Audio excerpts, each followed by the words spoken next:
stay in that trust, stay in that caring, while at the same time also protecting yourself in a sense, not being run over, not being naive. And all of this can just be so much. We start realizing, hey, this is a lot of maintenance. This whole thing is high maintenance. And so what I started realizing is that you have to realize that there is this other side of the reality. And because I had this thing written down here to tell people to make sure that if your message only consists of positive things, that means that you're not telling the complete truth. So when you're ready to get into the truth, you'll realize that there's a law of diametrics. There's going to be, for every reaction, an action, etc. So the big part of that is beginning to prepare yourself to how do you find that neutrality? And a big part of that does indeed come from the heart. I mean, it gets so deep that the heart is truly the driving force of our consciousness because it is sending the pulse or the electric. Like they still haven't figured out why the heart beats.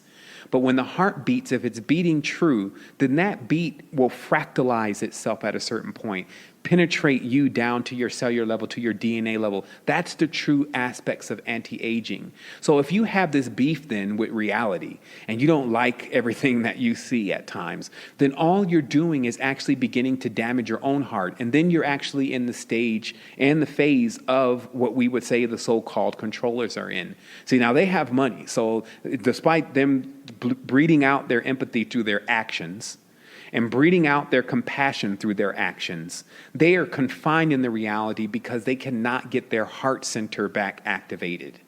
So, of course, they would want to convince everyone else to do that same thing. And that's what you see in media. We've become so callous at times to what we see and what's going on. Like, Black Lives Matter, White Lives Matter, Blue Lives Matter. I got one, I call it What Life Really Matters. Because when we really look into the fiber of what's happening here in the reality, we realize it's actually boiling back down to us. It's boiling back down to our reflections. And when we study the heart, we will study that the heart is braided into seven different layers. And that does correspond with the 7 different weeks, the 7 different days of the week. There's so much that does really connect with how our body functions to how we're actually in this reality and functioning in itself. So what I'm saying, just to drill it in and make it very clear, is that you're not looking to get into this to actually make enemies. You're looking to get into this to build bridges. And if you go in without that aspect, you're going to scar yourself up. And I'm only telling you from experience. I went 3 to 4 years in real duality. We carry big Bushido blades attacking anything that looks like it's malevolent, as if we've rained down from the sky to punish the devil himself. And that kind of idealism and going into this doesn't actually make you available for the work that really needs to be done here. Because even Earth is not looking for some hero carrying a sword, but more so as a hero that's ready to give her a massage. It's a totally different thing. And what happens is that we're being challenged, but sometimes those challenges are not just about having courage. It's in many cases about having love. Like somebody asked me a while ago, or just recently actually, how do I cope with the whole thing about what happens to very enigmatic leaders that are trying to lead people into to greater horizons, and they get killed or assassinated? This was the guy who was asking me, how do I protect myself from that? And my response was, we've found that the people who are concerned most about their lives, maybe it's, I'm going to get into a plane accident or I'm going to get into a car accident, then they tend to never go anywhere. It's like every single thing that they try to embark on, there's a fear there that they may lose life, so they never actually live life.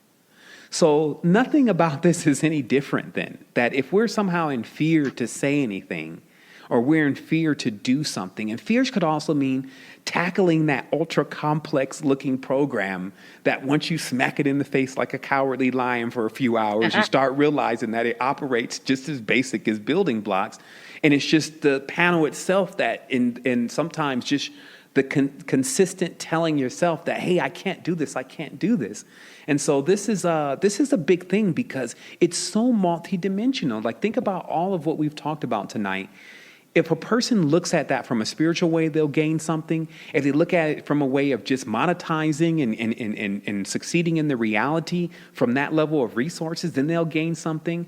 And that's just because we've become more multidimensional. So in here, we're not just talking about, what's coming down from the Pleiades and how Orion was tilted in the 23.5 on the genome and all this. We're not just coming with that. We're saying, okay, at the end of the day, though, you got to ground it.